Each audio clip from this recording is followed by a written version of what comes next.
A locomotive uncouples from a loaded freight car and pulls away down the yard, leaving the car sitting alone on a stretch of track with nothing connecting it to anything else anymore.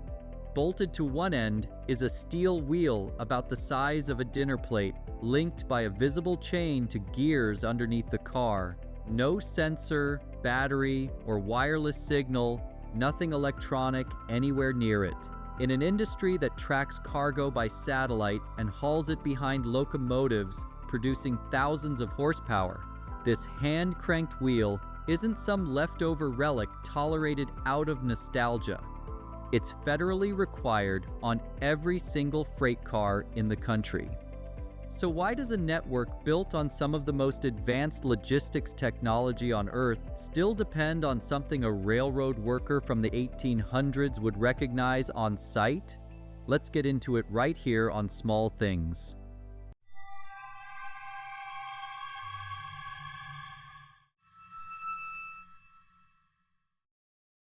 Two different jobs. Air brakes and hand brakes aren't really doing the same job at all, even though people often assume the second is just a backup copy of the first. Air brakes control a train that's connected and actively moving, using compressed air routed through every car to apply and release the brakes together as one coordinated system. The handbrake exists for a completely different moment, after that same car has been uncoupled and left standing alone somewhere on its own. And here's the detail that makes the whole system genuinely necessary. The air brakes a locomotive leaves behind were never actually built to hold a car on their own forever, and that one limitation is what makes a second, fully independent way of holding it worth having. The wheel nobody removed. It did not begin with an engineer's calculation. It began with an Iowa farmer watching a man lose 2 fingers on an ordinary afternoon. In 1874, Lorenzo Coffin was riding a freight train when a brakeman stepped between 2 cars to couple them by hand, dropping a heavy iron pin into place as the cars slammed together, and the timing went wrong by a fraction of a second. Coffin was horrified by what he'd seen. What disturbed him even more was that nobody else on the crew reacted at all. Losing fingers coupling cars, or climbing across moving rooftops in all weather to crank open brake wheels by hand, was simply what the job cost. In 1890 alone, the Interstate Commerce Commission recorded 369 brakemen killed just from coupling cars, a routine part of railroading that barely warranted a mention in the paperwork. A fix already existed and had for years. George Westinghouse had patented an automatic air brake back in 1869 using compressed air routed through the entire train so that one person in the locomotive could stop every car simultaneously instead of relying on men scrambling across icy rooftops. He proved it worked that same year on a test run out of Pittsburgh when the engineer, Daniel Tate, spotted a horse-drawn wagon stalled directly on the tracks ahead and brought the whole train to a stop just feet away from disaster. Passenger railroads adopted the system quickly since their reputations depended directly on keeping paying riders alive. Freight railroads were far slower to follow because retrofitting hundreds of thousands of individual freight cars cost genuine money, and dead brakemen, brutally, did not cost the company much of anything at all. Coffin spent the next 2 decades pushing Congress to act, traveling repeatedly to Washington and testifying before committee after committee despite fierce resistance from an industry that argued the cost was prohibitive. On March 2, 1893, President Harrison finally signed the Safety Appliance Act, requiring automatic air brakes and automatic couplers on every train engaged in interstate commerce, giving railroads 7 years to comply nationwide.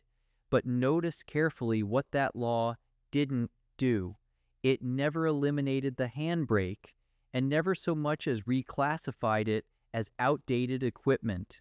It kept the manual wheel mandatory right alongside the new air system because lawmakers and engineers alike already understood something the air brake alone could never fully solve on its own. Where the air goes. So what actually happens to the air inside a parked freight car, and why can't the same brakes that stop the train also be trusted to hold it in place indefinitely? A moving train's air brake system is a genuine failsafe by design. Charge the line with pressure and the brakes release across every car. Drop that pressure, whether from a normal stop or a ruptured line somewhere along the train, and the brakes apply automatically across the entire consist at once, with no one needing to touch anything. It's elegant engineering for a connected, moving train. But the moment a car is uncoupled and left standing alone on a siding, the compressor that keeps that pressure topped up is gone, riding away on the locomotive toward its next job. The seals, gaskets, and fittings holding air inside that parked car were never perfectly airtight to begin with, not on any car, and pressure bleeds out of them slowly, hour after hour, whether anyone happens to be watching or not. A fully charged car might hold its air brakes for a while, sometimes for several hours depending on conditions.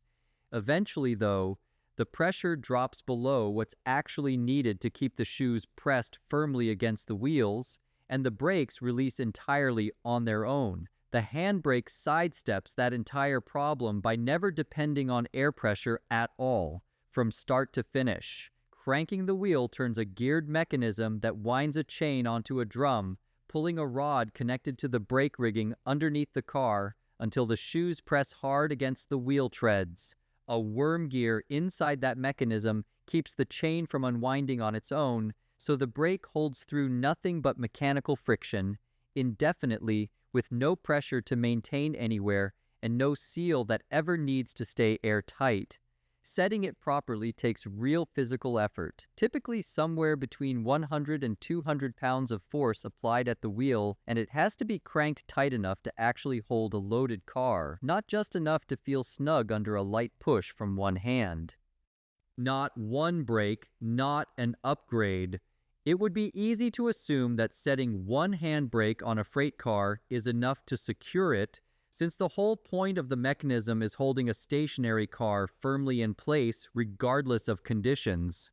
How many handbrakes are actually needed depends on the number of cars in the cut, their total combined weight, the grade they're sitting on, and the specific operating rules in force at that particular location, and getting that number wrong has had genuinely catastrophic consequences.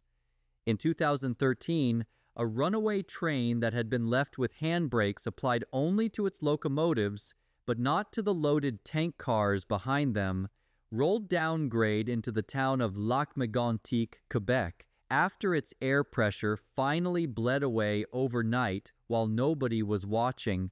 The rule requiring enough handbrakes to hold a train without any help from the air system already existed on paper well before that night. It simply wasn't followed in practice. It's also tempting to assume an electric or automated version of the handbrake would obviously be an upgrade, since almost everything else on a modern freight car has gone electronic. Every automated alternative introduces something the manual wheel never needed in the first place: a battery, a motor, a circuit, all of which can fail exactly when a car has been sitting untouched on a remote siding for weeks. An electric handbrake with a dead battery has the exact same problem the original handbrake was built to solve.